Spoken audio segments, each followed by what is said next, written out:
Accompagné du directeur académique des services de l'éducation nationale de la Haute-Marne, le nouveau recteur de l'académie de Reims, Olivier Brandouille, s'est rendu à Poissons ce jeudi dans le cadre de la labellisation de l'école primaire. Accueilli par la directrice de l'établissement, le recteur a pu découvrir une commune qu'il ne connaissait pas et pourtant renommée pour son enseignement en allemand renforcé. On a quelque chose ici qui est de l'ordre de l'exceptionnel.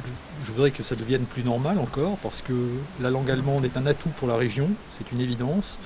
Il faut habituer nos tout petits à l'entendre, à la pratiquer autant qu'ils le peuvent. En juin dernier, l'école a reçu le label Élysée 2020 pour toutes ses initiatives et son investissement autour de ce parcours linguistique, favorisant aux futurs emplois et projets des élèves. Pour l'occasion, les enfants se sont prêtés au jeu, un spectacle prononcé entièrement en allemand devant un public particulièrement attentif et impressionné. C'est une fierté, ça concrétise un petit peu aussi le travail qui a été engagé depuis 2 ans. Sur l'école et puis voilà, maintenant on espère que la continuité se réalise au niveau de tout le parcours de l'élève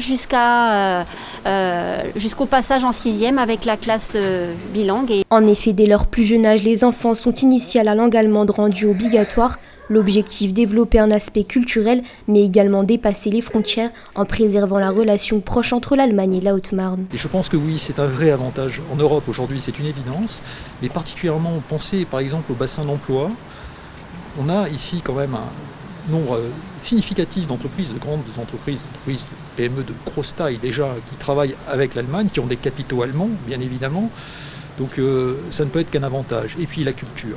Les enfants maîtrisent à la fois mieux notre langue, et puis s'ouvre aux autres, c'est très important. D'autres projets sont en cours prochainement dans cette école pleine d'ambition lorsque les conditions sanitaires le permettront. Le personnel allemand devrait alors se déplacer en Haute-Marne afin de découvrir ce système scolaire et plurilingue. Le fait de pratiquer plusieurs langues, je pense que c'est positif pour l'élève et ça permet de mieux maîtriser l'une comme l'autre. En attendant, le numérique fait office d'échange entre les écoles allemandes et haut-marnaises qui mettent en place régulièrement des visioconférences pour entretenir ce lien tracé par l'histoire.